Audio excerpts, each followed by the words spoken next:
Le pido que se identifique con nombre completo y RUT. Gracias. Leandro Paredes Jaramillo,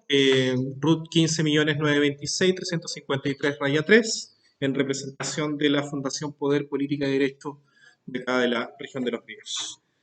Hemos solicitado esta audiencia pública básicamente para exponer un punto de vista relacionado con la regulación del texto, del anteproyecto del texto constitucional que se propuso por la Comisión de Expertos, y en particular en lo referido a la regulación o reglamentación de lo que vendría a ser el Estado social y garante de derechos en la Constitución. En una especificación un poco más concreta en lo que se refiere a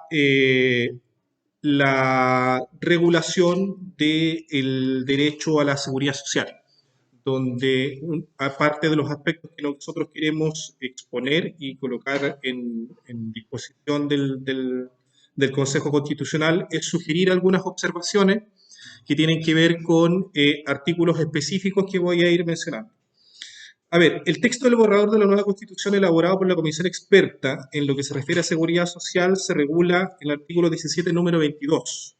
Y a diferencia de lo que ocurre con la Constitución actual, se trataría de aquellos derechos sociales respecto de los cuales existe un compromiso del Estado bastante diferente a lo que ocurre con la Constitución actual, porque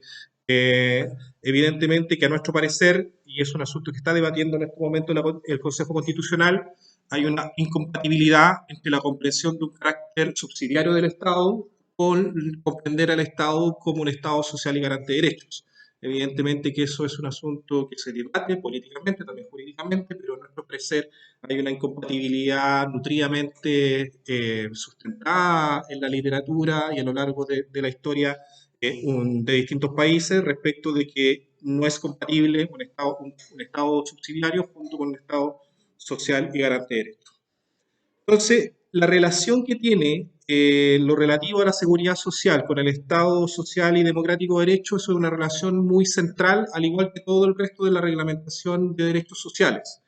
¿Por qué? Porque evidentemente una de las diferencias centrales en lo que es un Estado de carácter subsidiario respecto de lo que es un Estado social y garante de derechos está en la regulación o en la garantía que las constituciones tienen respecto de los derechos sociales universales.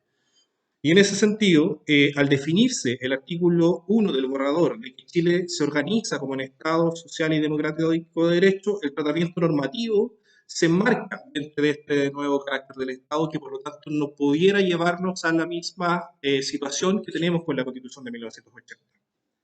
Una de las expresiones más palpables de este cambio se refiere precisamente a la acción de protección o tutela de garantías y derechos fundamentales que está regulado en el artículo 24 quinquies del anteproyecto y que, siguiendo las mismas causales del actual recurso de protección del artículo 20 de la Constitución vigente, contempla una garantía constitucional frente a cualquier privación, perturbación o amenaza cometido por actos ilegales en lo referido a las prestaciones legales o por discriminación en el acceso a tales prestaciones.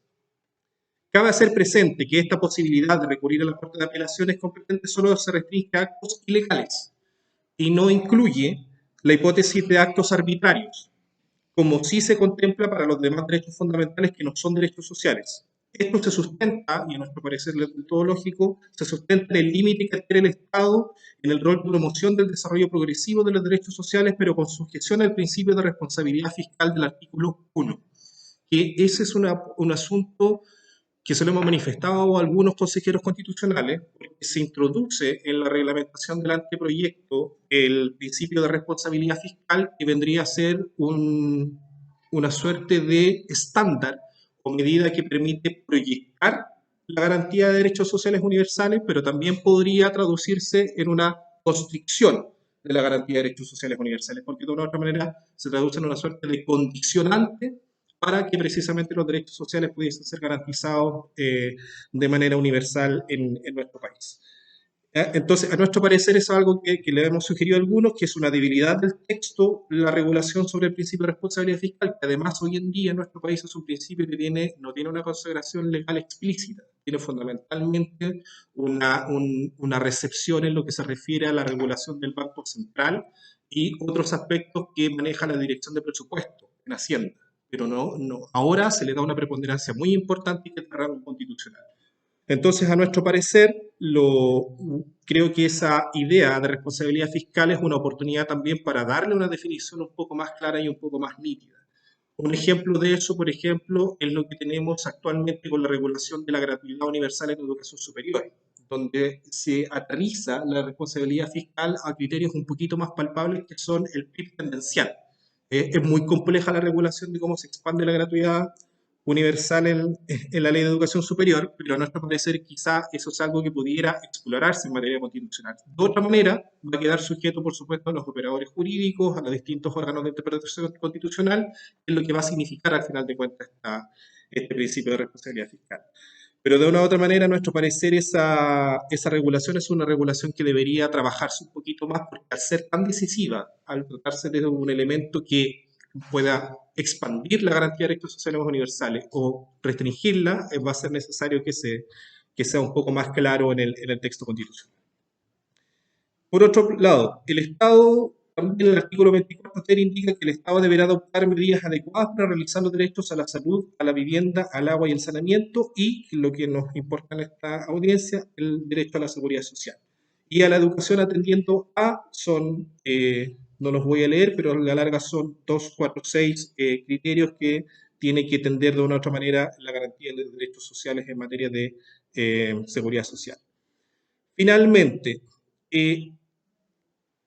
objetivo de esta audiencia, y para eso me voy a tomar los 4 minutos que quedan, el objetivo de esta audiencia es tratar de conectar la discusión constitucional con una discusión de coyuntura, pero también recomendar una desconexión de ambas cosas, porque la reforma previsional es una reforma que ustedes saben que se está discutiendo coyunturalmente, hay una iniciativa por parte del gobierno, hay puntos de vista distintos por parte de la oposición, pero lo que se aprobó en el anteproyecto es una hoja que es una hoja de ruta para efectos de también, entre otras cosas, destrabar esta discusión, o bien simplemente llevar los acuerdos políticos hacia el plano únicamente constitucional y quizá evaluar la viabilidad política real de que haya una reforma previsional hoy en día en el sentido de crear un sistema de protección social, que quizá esa es una materia más puramente constitucional que debiera reservarse al órgano que es el Consejo Constitucional. Porque una interpretación que nosotros hacemos del texto constitucional en lo que se refiere a la también constitucionalización del principio de solidaridad nos otorga una guía.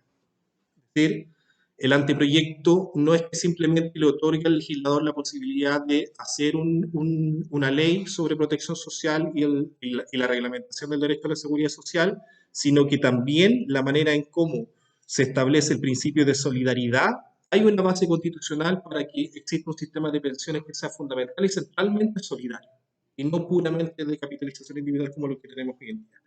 Las bases constitucionales, y aquí nos quedan 2 minutos. El artículo 2, en su número 2, se señala que el Estado promoverá las condiciones de justicia y solidaridad para que la libertad, derechos e igualdad de las personas se realicen removiendo los obstáculos que lo impidan o dificulten. De este modo, la libertad, derechos e igualdad de las personas depende de las condiciones de justicia y solidaridad que el Estado debe promover para cumplir su mandato constitucional, lo que por supuesto obligaría a los legisladores en su labor de diseño de un sistema de pensiones. Considerando que el artículo que regula la seguridad social, que la ley puede imponer cotizaciones obligatorias a las personas, existe un deber constitucional establecido en el artículo 28 que puede orientar los destinos posibles de tales cotizaciones obligatorias. En el número 1 del artículo 28 establece como primer deber constitucional y deber de todas las personas el de respetarse y comportarse fraternal y solidariamente, lo que entrega un fundamento constitucional adicional, a nuestro parecer, para un sistema solidario de pensiones, con la limitación de que los fondos destinados a la seguridad social no se destinen a otros fines que el financiamiento de las prestaciones o la administración del sistema. Entonces, a nuestro parecer, las bases constitucionales del anteproyecto establecen una suerte de guía de que un futuro sistema de pensiones de seguridad social tiene que sí o sí tener un pilar solidario, y eso ya está en el anteproyecto en este artículo 28, número 1. Eso es justo en el tiempo.